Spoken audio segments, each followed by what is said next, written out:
啊，湯啊，涼粉叫一碗就夠噶啦，千祈唔好以為為咗慳錢啊，為咗慳錢係一回事。然之後咧就翻凍佢，因為咧要令到隻蛋熟啊，逼到爆啊！好似買手袋咁係咪？買手袋咪又係咁噶咯。咁你呢個世界邊有咁大隻蛤乸隨街跳㗎？你覺得有冇啊？噴完唔收錢。據說咧 Pop-Mart 上市喺香港上市，跟住咧出咗一款新嘅辣菇貝，炒咗貴到1500蚊港紙一隻，究竟係唔係嘅咧？真係即刻有阿靚仔喺度收貨喎，收完啊擺到成地都係咪咧？真係誇張啊！所以呢啲咧都係一個年輕人喜歡玩嘅東西，我哋咧都要去認識多啲先知嘅。炒貴成百倍啊！聽講話股票又炒貴成百倍，隻公仔又炒貴成百倍，有冇咁得意咧？呢隻啊，係咪呢隻我都唔知啊！其實我唔怕講，我淨係知道辣菇貝嘅喎。嗱，嗰隻公仔喺後邊。哦，嗰啲後生女、後生仔，一係就去玩動漫，一係就係炒辣菇貝，真開心啊！嗰兩個洋人喺度呆晒，佢話嚇點解會咁嘅咧？佢哋喺度做咩咧？係啊！我都係不停咁樣 update 自己，我先知道發生緊咩事嘅。啲後生仔同以前唔同㗎，我哋嗰個年代係冇錢炒呢啲啊，有炒牡丹樓嗰啲 Hello Mini 咯嚇。各位觀眾大家好，今日又嚟北京路啦。其實計落咧都有一段時間冇嚟北京路嘅啦，梗係北京路行下啦。而家咧，我哋就去食嘢，不過咧個天都仲係落住雨，已經好咗好多噶啦。中午嘅時候咧，個天黑晒啊，騎樓咪好，老婆喺度講緊，對面都有噶。呢度咧叫萬福路，喺前面行落去就係叫做天馬行啊。我以前就喺呢度住啊 ，BB 嗰陣，阿爸阿媽咧喺我出世之前咧就喺度租咗個地方。咁因為大南路咧嗰度太細啊，咁我其實一出世就喺呢度住，行入去就叫做楊中街，咁同以前比咧已經係完全唔同晒㗎啦。呢度最出名嘅一個地方咧，你萬萬都諗唔到，其實係一個由台山人出資建立廣州第一所大學就喺裏邊啊，係咪好好笑咧？係啊，咁啊而家咧就變咗大商場嗰個。呢個喺疫情之前就已經畫落嘅。一個壁畫啊，咁都差唔多有啲甩色咯。唔係，仲係呢個啊嘛，都仲係掂過碌啫。啲細個住嗰間屋咧，據說已經拆咗啦，因為我入去睇過，揾極都揾唔翻，連住過嗰條巷我都揾唔到啦。條路咧好洋氣嘅當時，咁始終啲思維先進啊嘛，有大學喺度喎。譬如前邊咧係會有教堂㗎，萬福堂應該冇記錯嘅話就叫做。度仲有一個咁可愛嘅博物館嘅嚇，賣奶茶嘅。呢度以前搞革命嘅地方嚟嘅。係啊，仲可以參觀嘅。到5點半關門，5點鐘停止進館。咁而家已經停止咗㗎啦嚇，大家有機會過嚟睇下咯，睇下以前周總理搞革命嘅時候嘅地方咯。仲可以坐下呢個雙層巴士，巴士站咧就喺前邊行前少少，地鐵站口嗰度咯。面前呢度就係我先頭所講嘅教堂啊，咁同廣州咧其他嗰啲教堂啊，小型嗰啲啊嚇，都係好相似啊，佢紅牆綠瓦㗎。譬如話喺人民路嗰度啦，亦都係咯。咧就係基督教救主堂啊，我先頭都講錯，係萬福堂係錯㗎，救主堂基督教救主堂，更正。咁啊可以入去咯喎，行入2步望下得唔得啊？細個喺度大，我都係第一次入嚟。原來裏邊係咁嘅，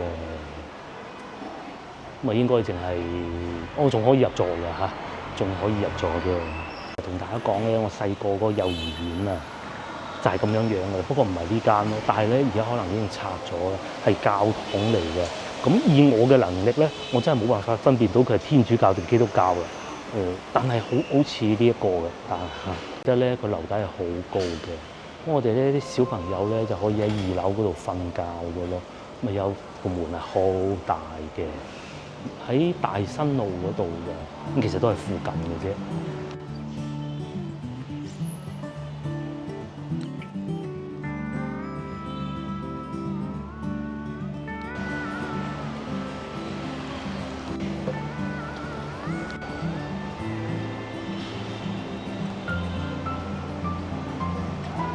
落嚟又到晚餐時間，好期待嘅晚餐時間，就係對面嘅萬興煲仔飯，但係點解好似全部封住咗咁嘅咧嚇？咁樣嘅點解會過去睇咗先啦？好似係5點鐘開門㗎，係啊，所以未開門，冇理由休息嘅，疫情都唔休息啦，何況依家睇見啦，5點半先開門，咁等等啦，我哋去前邊嗰度買條菜，聽日都要食飯㗎，係啊。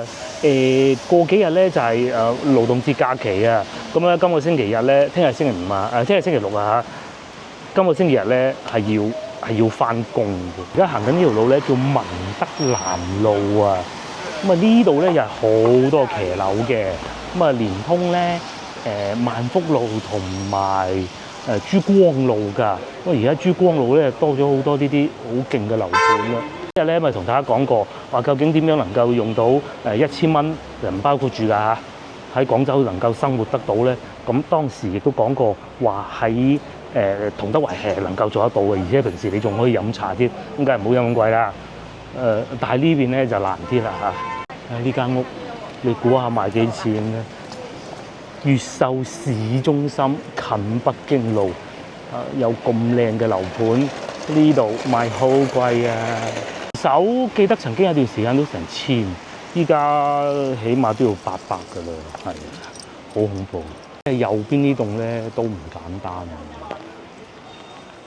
又或者後邊嘅一貴府，全部咧呢度啲樓盤咧超貴。即係以前呢啲係老城區嚟嘅，後尾俾粵海集團啊攞咗好多地啊，咁啊起咗咯。咁啊呢啲咧，尤其係粵海集團嘅運作咧嚇。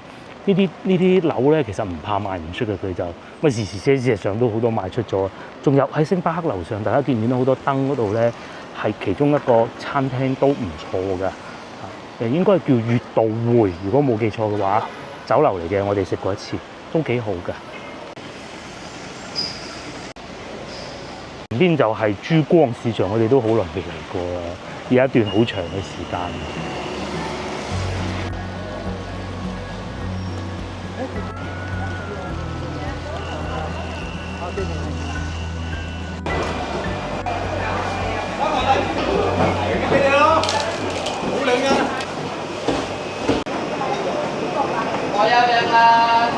上咗嚟市場，唔知係咪因為落雨嘅原因咧，我感覺市場上邊好似唔算多人啊。以往呢度都可以幾多人㗎，咁啊當然亦都有一個原因係因為而家只不過係啱啱過咗5點嘅啫。個市場咧就肯定唔係平價市場，但係就方便咯。去北京路咧要行市場咧，你係可以係嚟呢度㗎嚇。咁但係如果你一加埋北京路呢個因素嘅話咧，你又會覺得佢其實都唔係好貴嘅喎。咁你話同龍津路啊、西朗嗰啲比，梗係冇辦法比㗎咯。好處咧，佢哋係會有明碼實價嘅。譬如話呢個山東番茄4蚊半，好似一個蘋果咁大隻嘅。都仲有茄子賣，啲阿姨喺度搶購嗰啲靚女，同埋開始有苦瓜啦，見到。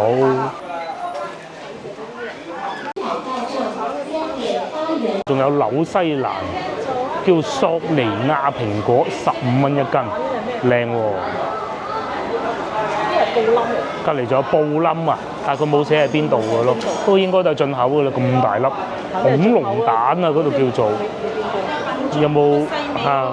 靚啊！呢隻15蚊一斤，嗰邊啲蘋果好好食嘅喎，係咪咧？好甜啊，係嘛？有機會試下，或者有冇觀眾可以留言話俾我聽？一定係要紐西蘭觀眾。市場周邊多好嘢食，呢個係賣包新開嘅手作大包啊！後邊嗰幾個靚女猛咁喺度包緊嘅喎，即係3蚊一個啊，大包。買5個。仲有肉㗎，哇！5個13蚊啊，喺呢度。叉燒包13蚊5個，鮮肉包13蚊5個。哦，佢係呢一種包好咗之後煮好㗎，真係唔知喎，冇理由煮好，應該攞翻屋企自己食噶嘛。呢度仲請人添喎，包子學徒3800至5000，包子師傅5000至7000，店長最高去到7000。呢一間啊，之前咧我又係睇 Facebook 啊，咁咧香港人咧就唔識係好正常㗎嚇。佢呢度咧寫住百年老字號。首先我唔係講佢啲嘢唔好食，嗰啲嘢好好食嘅，但係咪百年老字號咧我就不得而知啦啊！始創於1909啊，必須要再次強調啊！我係買過佢哋啲嘢食，係真係好食嘅，但係係咪始創於1909咧？呢個就不得而知啦。因為咧佢係冇辦法寫得到喺邊度由乜嘢人，即係成個即係證據鏈出到嚟嘅，係冇嘅。我再次強調，佢啲嘢係好食㗎嚇，我哋係賣過㗎，未夠鐘去食嘢。呢度以前賣咩嘅咧？而家變咗賣餃子㗎喎。啲人懶咧，而家中意買餃子啊！邊度仲有人自己包嘅？又平喎。呢邊係繼續賣菜咯，同埋仲有呢一間大力向大家推薦係聖記，佢嘅燒臘係好抵買嘅，好好嘅，好食嘅。咁啊，仲有燒臘飯添呢度。咁如果你行過咧，一個人咧其實可以試下。25一盒，雞腎15呢啲啊。呢個咧就係珠江路嘅魅力，其實都係越秀一條好老好舊嘅街道嚟㗎。騎樓又夠多啦，啲樹木又夠舊啦，有少少似咧之前啊喺香港行九龍城嗰種感覺。不過就九龍城就冇騎樓，同埋九龍城咧就以前係旺嘅，依家就冇咁旺啦。至於呢度咧，因為毗鄰北京路啊，咁所以咧其實係會旺嘅。住宅區又夠多，不過咧就唔平咯，打金鋪添。呢度都有打金鋪，呢度仲有雞煲。適逢今日天氣轉凍，呢個係10點鐘之後啤酒10蚊3支，哇！真係難做嘅生意。而且仲有開鎖啦，大家以前有冇睇過人配鎖匙咧？呢度都有配鎖匙，阿師傅又整緊錶。我咧係好中意睇阿師傅配鎖匙。咁啊，屋企啲大人咧去配鎖匙咧，我就一定要跟埋去睇下佢嗰部機咧，咁樣慢慢車條鎖匙出嚟。咁然之後咧，阿師傅又嗰個錯翻平佢咁咯，好好睇㗎。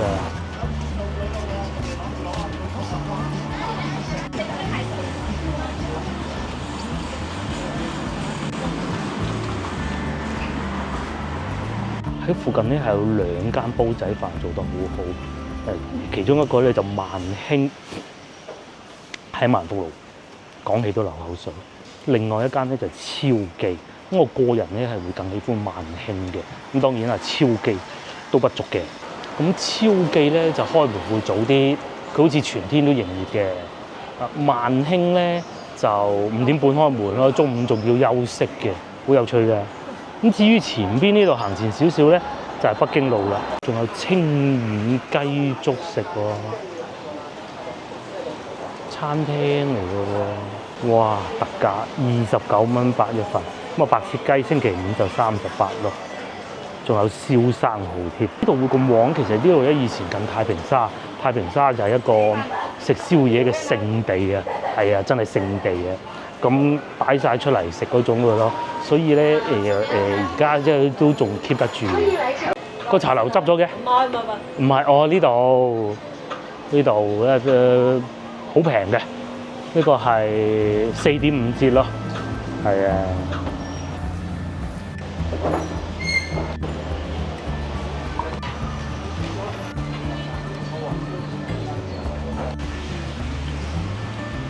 今日咧嚟萬興煲仔飯食晚飯啊！哦，係咁樣嘅。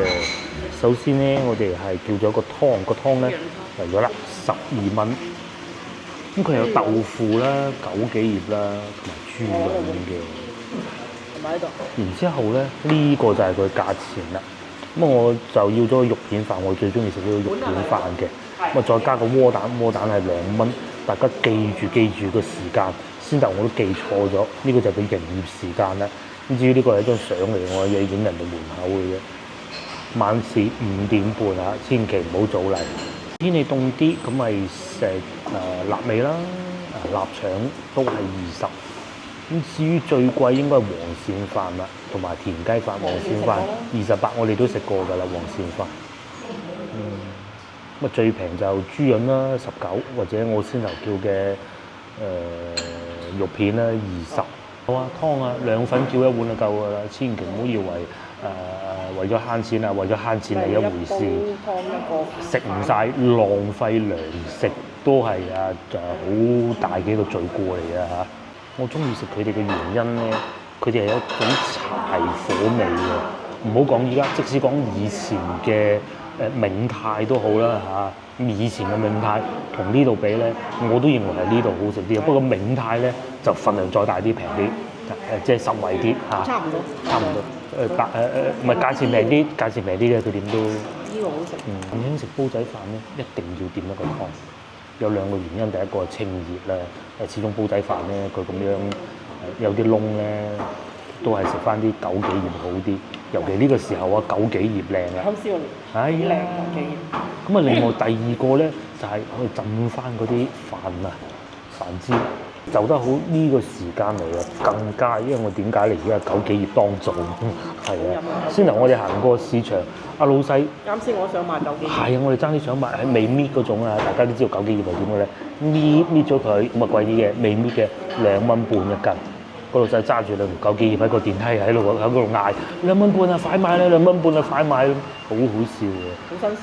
係，不過即便如此咧，即係至少講明咧。枸杞葉而家當造，唔好講個煲仔飯，淨係碗湯都值得嚟一次。佢嗰種肉嘅鮮味咧，係點樣都遮掩唔住嘅。即使枸杞葉咧係一種苦嘅葉，而且我認為咧喺北京路，如果要揀嘅酒店啊，揀5間一定要必食嘅咧，呢個係其中一間嚟嘅。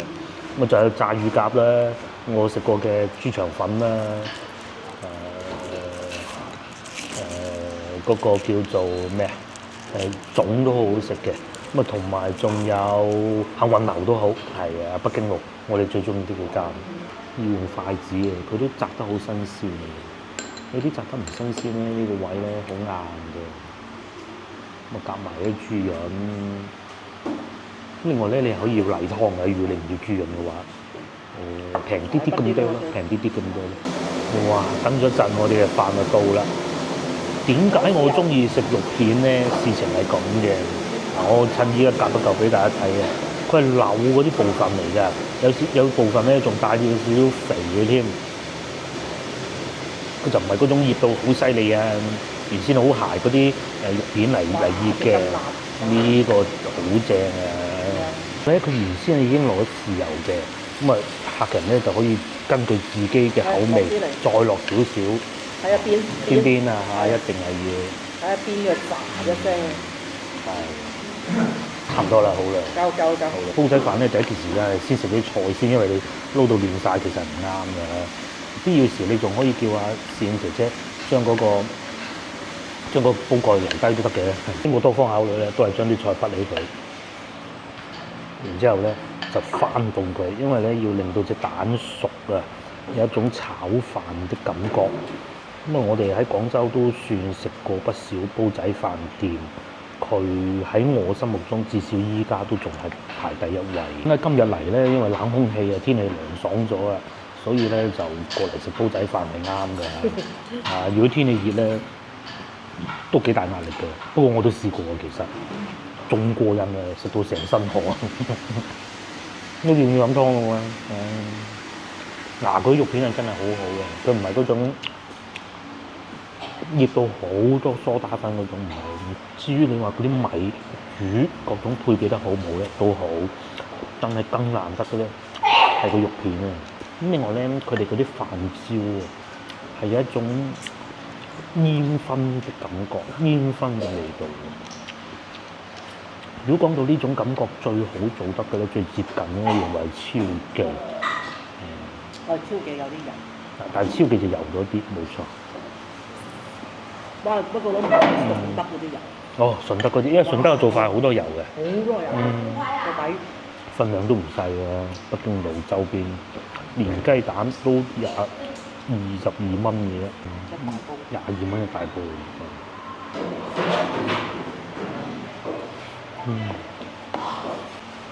佢咧係能做到每一羹飯咧都有嗰種油鹽飯又或者煙燻嘅感覺嘅，或者應該可能係一種煲底咧嗰種烤燒過係啦燶嘅味道，但係又唔係苦嘅喎，呢個控制得好好。食咗咁多年咧都冇變化過，變化咧只有價錢，咁都正常嘅。以前我第一次食好似15-16蚊到啦，同埋就算落咗豉油，佢都唔會太鹹嘅。呢部分啲蛋開始熟啦，咁啊好食啦。佢仲有落少少葱，咁啊調翻啲鮮味出嚟。我哋咧好少會話幫個餐廳評分啊，諸如此類呢啲。都講到首推5間餐廳嘅話咧，呢度係其中一間，排名不分先後。老婆揀嘅排骨都唔會太肥，會唔會好硬咧？有呢個喎，因為有啲豆豉，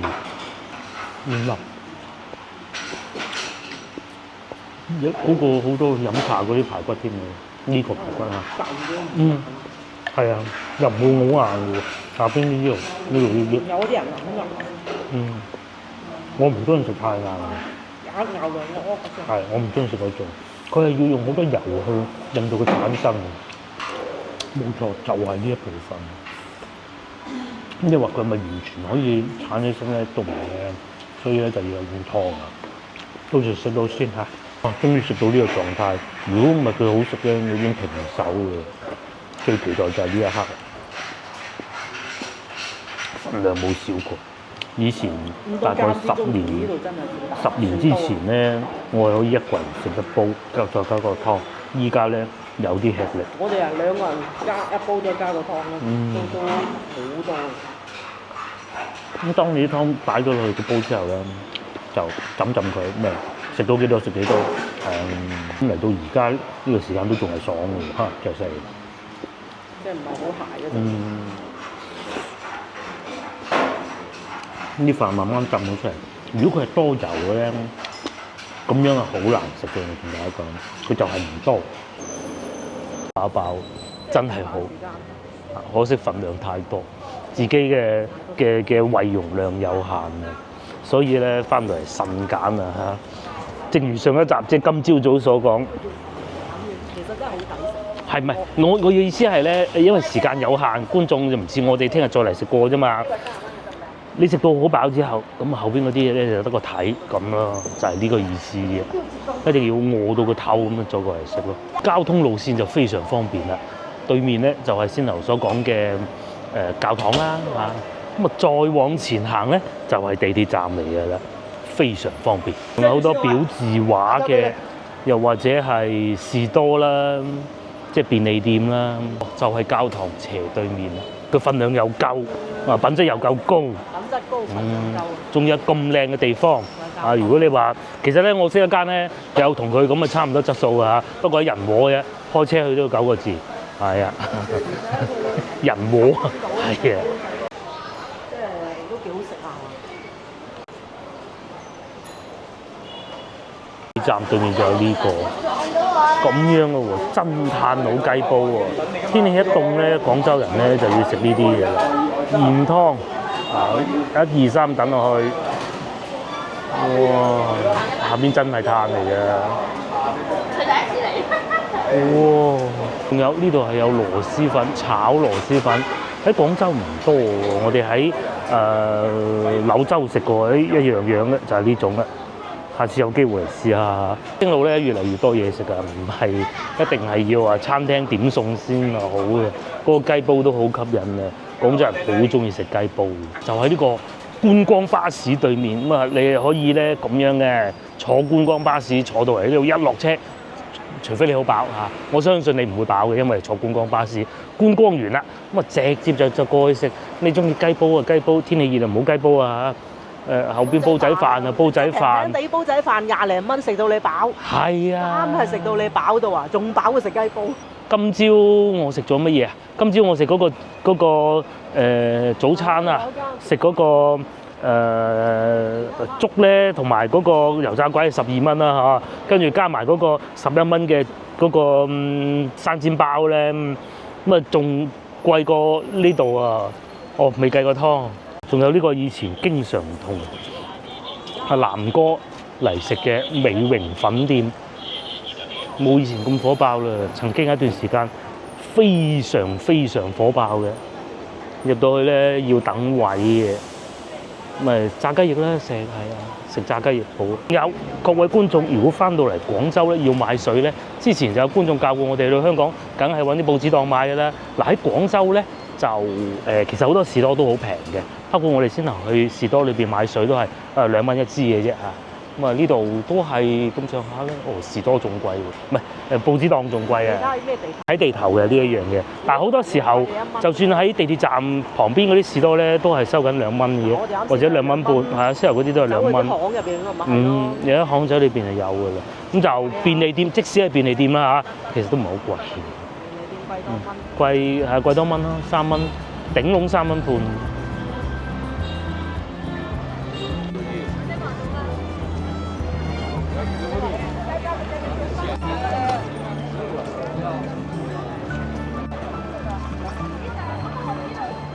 過嚟，我哋入去商場行下，因為呢邊行得太多，我哋行商場。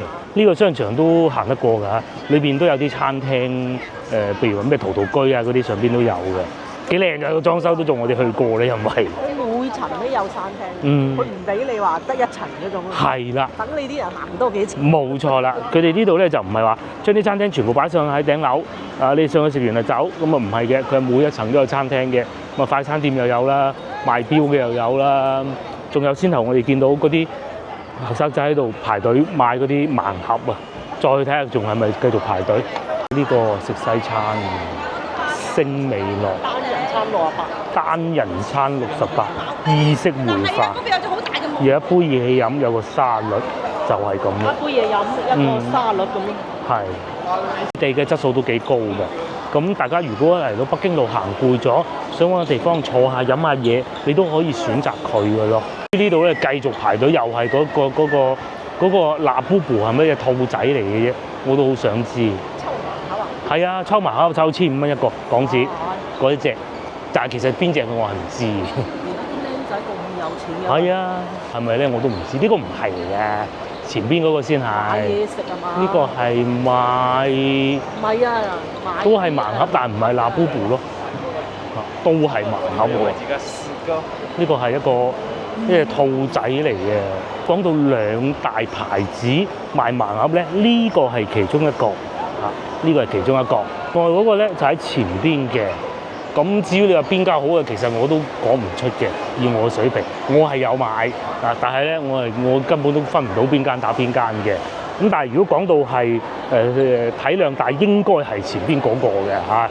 嗱，前邊嗰個仲喺度排緊隊啊！去睇下嗰啲黃牛即收嘅，我喺呢度啦。嗱，你睇下邊一袋一袋啊，賣完咁樣喺度，係啊，佢係啊，咪就係嗰度咯。啱先我經過啦，嗰個辣布布啊嘛，炒到好貴啊！仲喺度排緊，好似仲多人過先後。跟住嗰啲洋人經過咧，佢都好奇怪，因為廣交會期間啊，究竟呢啲人喺度排隊買乜嘢咧？嗱，又有幾個啦，先頭我都見到啊！哇，洋人想埋去睇下究竟係咩咧？有咩新玩意？能唔能夠可以有呢個賺到錢咧？係啊！呢個啊，即係唔係呢隻？佢要抽盲盒嘅。129蚊。唔係嗰個，就係呢個。呢啲就69蚊。呢隻公仔。膠嚟嘅。哇！逼到爆喎，好似買手袋咁係咪？買手袋咪又係咁噶咯，仲要129蚊添。呢邊係繼續排隊。哇！以前咪買 LV 咪就咁排隊咯，依家就買盲盒，真犀利。咁買啊，唔係呢個哦，嗰條人龍望唔到個尾嘅喎。幾耐未見過咁樣排隊買嘢？邊個話經濟唔好？其實真係冇嘅，但係咧都係後生中意使錢，捨得使錢啊！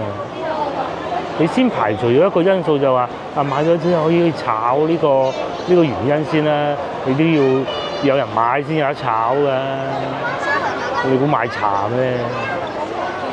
同埋個老婆已經唔知去咗邊啦嚇，食又係好捨得㗎噃。呢個後生嘅麵包啦，排晒隊咁買㗎喎，哇！18蚊一個，又或者呢個芝心撻29蚊兩個，幾靚嗰啲蛋糕，嗰啲麵包，後邊仲有條大腸仔添，29蚊一個，哦，正啊！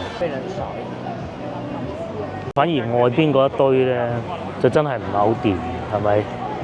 其實啊，如果講地理位置啊，嗰堆仲好嘅，就算你係夏天都好，有冷氣滲出嚟啊嘛。你睇下呢間已經唔開嘅，最旺就係呢一檔嘅嘢。哇！嗰架飛機仲要飛到好低添，可以睇到廣州嘅全貌。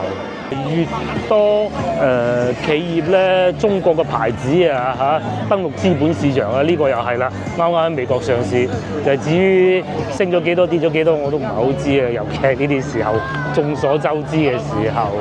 仲有咧，大家認住呢一種人啊嚇，佢拎住個樽行埋你度嘅，咁其實已經有我嘅觀眾都試過㗎啦。咁咧你就佢一同你 hello 咧，你就喝斥叫佢走得㗎啦。咁佢係做咩咧？佢咧就係攞佢嗰支咁嘅噴鞋嗰個東西啊，噴落你對鞋嗰度。你對鞋咧咁就向你兜售嗰啲噴鞋嗰樽東西咯。係啊，即係先唔好講話佢噴嗰啲嘢會整爛你對鞋先啦，好煩噶嘛，係咪先？千祈唔好答理佢哋話係hello，揸住支嘢咁你就唔好hello，或者你唔認佢，或者攞眼神掘住佢咁啊，記住。因為咧有觀眾講過，佢話見過有觀眾喺呢度喺北京路見過嗰啲人噴咗個洋人對鞋度，洋人要揞啲美金出嚟先得嘅，記住。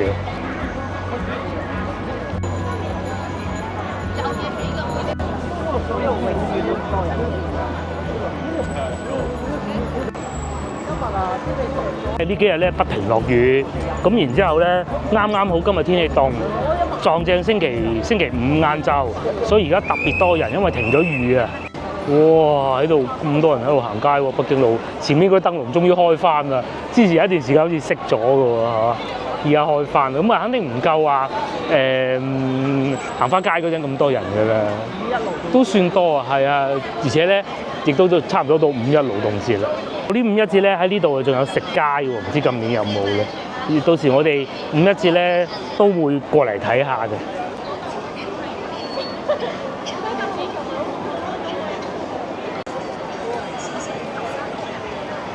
北京路呢度咧一切都好，對於我嚟講咧都係好有情懷嘅地方。但係對於小食咧，我就真係冇乜推薦㗎啦。我亦都唔好講邊間好與不好。呢間執咗粒啦。唔係啊，應該開過第二間啊。名創優品啊嘛，嗱貼住。佢之前係嗰啲豬豬啊嘛，村豬豬啊嘛，而家搬咗去上下九啦。係啊，搬咗上下九邊檔我都記得啦。就係嚟，而家就係咁啦。黃埔招租都要拆咗佢。係啊，名創優品要咗嘅啦，梗係。嗰個名創。應該係咁嘅，應該係咁嘅。以前咪嗰啲豬嗰啲人走入去，咪叫人穿豬豬，穿翻你自己嘅名，咪收錢咁咯。係啊。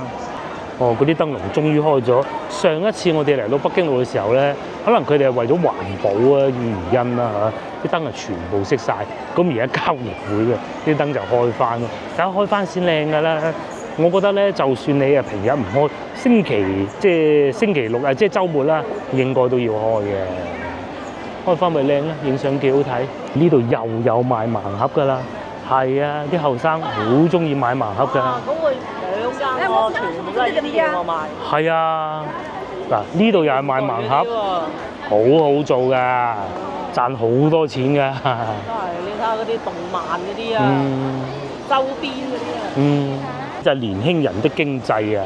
佢哋咧好願意將啲錢花喺呢啲身上嘅，因為唔同話以前舊嗰輩仲話要慳住啲使，依家咧都冇咗呢個概念㗎。啊，梗係買一盲盒，買下啲心頭好㗎嘛。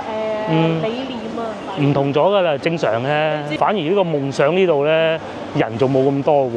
以往係好多㗎喎，嗱今日少咗好多喎。以往咧，就算疫情嗰陣都係排到滿㗎嘛。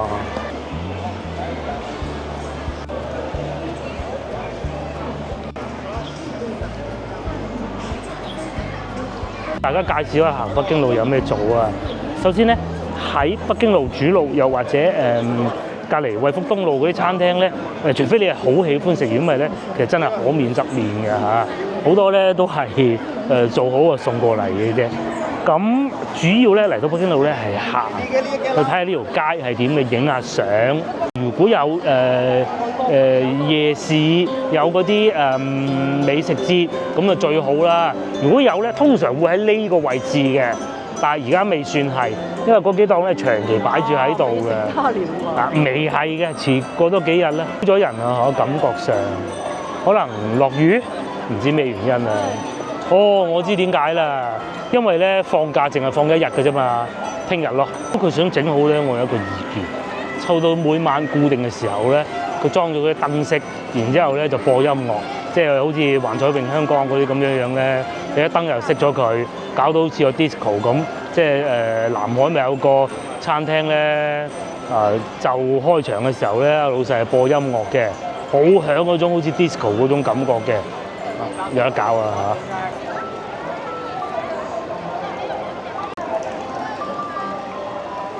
仲有一個奇景咧，就係咩咧？喺北京路呢度你可以睇到人哋直播㗎。咁佢哋直播係咩咧？一路行一路唱一路跳，啱走咗去個靚仔嗱，前邊嗰度睇唔睇到？係啊，老婆喺度講緊咩咧？呢幾位南亞嘅客商咧嚟到誒一代二代買住走嘅。咁我哋嘅本地人咧就好少買嘅，即係都有，但係咧主要消費咧就喺飲食方面，就唔係喺購物方面。錢㗎嗱又嚟啦，係咪？佢話免費喎，我同佢講，咁如果免費，你書包嗰啲俾晒我啊，咪鬧住佢走得㗎啦。又一個啦，大家認住啦，佢會攞住塊布，跟住咧嗰隻手咧揸住塊白色嘅嘢，嗱係咪？大家認住啦，係咪？呢位先生話唔要 say no 咁就得㗎啦，千祈唔好心軟。嗱跟住係咪？睇唔睇到？咁你呢個世界邊有咁大隻蛤乸隨街跳㗎？你覺得有冇啊？噴完唔收錢，講你都唔信啦！嗱，呢位先生醒目啊，醒目到大家學佢就啱㗎啦。唉，因為叫害群之馬咯，係啊！我最記得第一次，咁啊佢係夾硬嚟喎，唔係喺北京路喎。我食緊雪糕，個雪糕又即係平嘢咧，會滴一路滴緊落我條褲度，佢又喺嗰度擦喎。我幾想一腳踢落佢塊面度，咁當然我唔會咁做。唔好信，記住呢位外國客商對我呢個攝影機好感興趣，咁我亦都向佢推介咗嗰啲新科技，好感興趣，係冇錯，繼續行啊，幾舒服喎！今日行得雖然人流量咧就唔算話勁多，咁都行起身都幾開心嘅。稍為覺得係外國人，外國人多咗嗬，係啊，唔買嚟睇下都好啊嘛，唔買都睇下啊嘛。即係以前冇咁多，會同佢哋一齊去食嘢啦，甚至乎洗手間隔離嗰個係外國人。小北嗰度仲小北仲多係嘛？哦，有間餐廳全部都係啊，正常嘅。即係我哋住咗附近已經都冇錯。即係唔一定話我係非洲大部分係中東啦，就非裔人士都有嘅。反而佢哋留得最耐嘅，南亞啦都有嘅。金鋪都冇乜生意咁嘅嚇，尤其而家金價咁貴，收金就好生意。聽講一樣有人睇，係喎，一樣有人睇喎，唔係金價平嗰陣先至多人買嘅咩？因為佢哋賺手工嘅啫嘛，真係勁。咁或者金價平會再多啲人啦嚇，度都係開齊啲燈先靚嘅㗎。邊能夠唔開？你揾嗰啲贊助商咁嚟開啊嘛！試下靚仔呢度，我反而覺得佢哋呢啲又冇問題喎，佢唔會影響到人喎。我唔係好介意佢哋咁做嘅。揾錢咧就取之有道，都係辛苦錢，但係咧你要咁樣先得噶嘛，唔好影響到人哋，即係嗰啲攞去噴人哋鞋嗰啲，不要不要。